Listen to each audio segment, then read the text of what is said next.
I'm Percy William Moser. I'm Mateusz Gromek, and we're the class of 2026. Majoring in Aerospace Engineering. Our project objectives were to reach an altitude of 325 feet, return the payload egg to the ground safely, protect the altimeter unit, and fulfill the design requirements. For our body tube and payload sections, we went to the minimal extents of 7 inches for the payload and 15 inches for the body tube. One of our main reasons was to reduce the weight of the rocket so we would be able to reach our expected apogee. For our fins, our main objectives were to have the greatest stability and the least drag. We decided to go with the trapezoidal shape in order to keep the profile low, which will help minimize the surface area, which will minimize the effects of the wind. The height was 1.2 inches and the chord was 3.5 inches.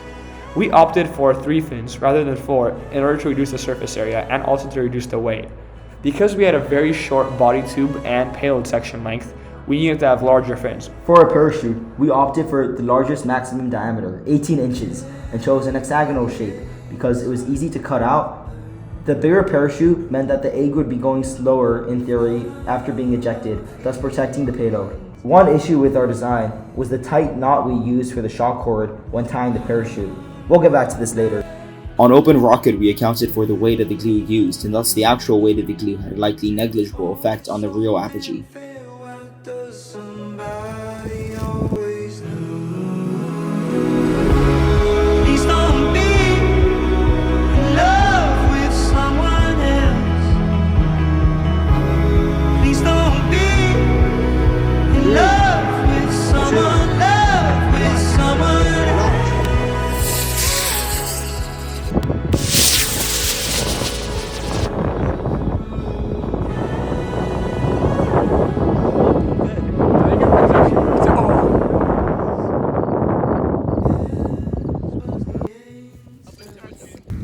Okay guys, so we got this rocket after the launch.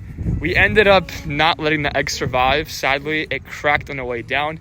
One of our main sources of failure was the attachment string, which ended up snapping by the knot where it attached to the parachute. So the payload section, which contained the altimeter and the egg, ended up free falling down, which probably resulted in the catastrophe. Graphing our altimeter data, we noticed a lot of sensor noise while the rocket was coming down.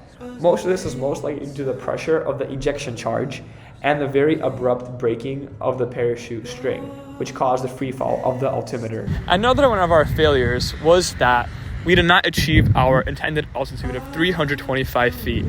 Although our prediction stated 331 on our open rocket simulation, due to the strong winds that day, which gusted at over 25 miles per hour, the rocket tilted very strongly to the right after takeoff. We thought that our smaller fin sizes would discourage the effect of the wind. However, this still proved to have a strong effect on the trajectory.